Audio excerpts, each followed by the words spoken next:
in the attack on Geisteren Castle and then took part in Operation Blackcock in January 1945. This attack was designed to push the Germans out of a triangular area of ground between the Dutch towns of Roermond, Heinsberg, and Sittard. Cuckoo was employed in an attack on the town of Waldenrat in the southeastern corner of this triangle. The winter was harsh, and icy conditions made for difficult going. Cuckoo both impressed and angered its new owners. While the Churchill tank seemed to constantly slide and become stuck on the icy roads, the Panther kept moving with absolutely no problem at all, oblivious to the conditions plaguing the British armor. The tank was used again during Operation Veritable, a campaign designed to clear the area between the Ruhr and Rhine rivers in Germany.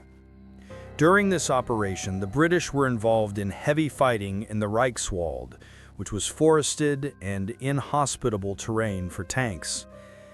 Nevertheless, Cuckoo fought here for its new owners. Unfortunately, during this campaign, the Panther's fuel pump failed and could not be fixed or replaced.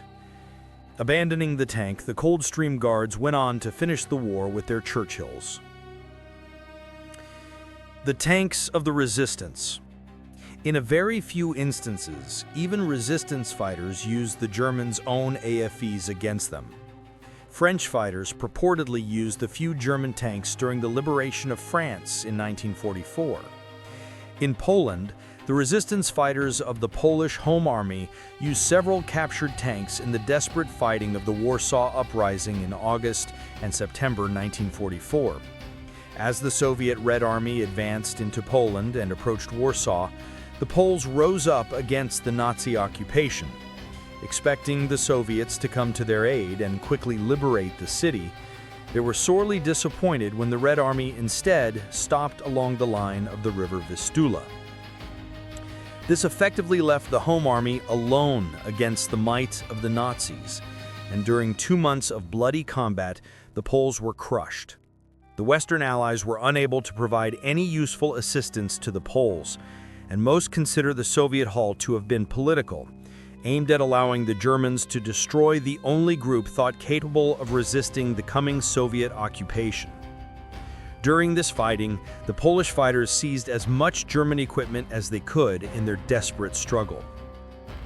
Even German helmets and uniforms were donned, along with armbands to identify friend from foe. Armor, therefore, was eagerly put to use.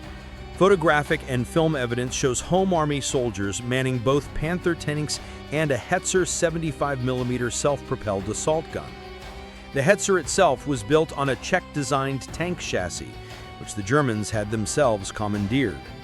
One of these tanks was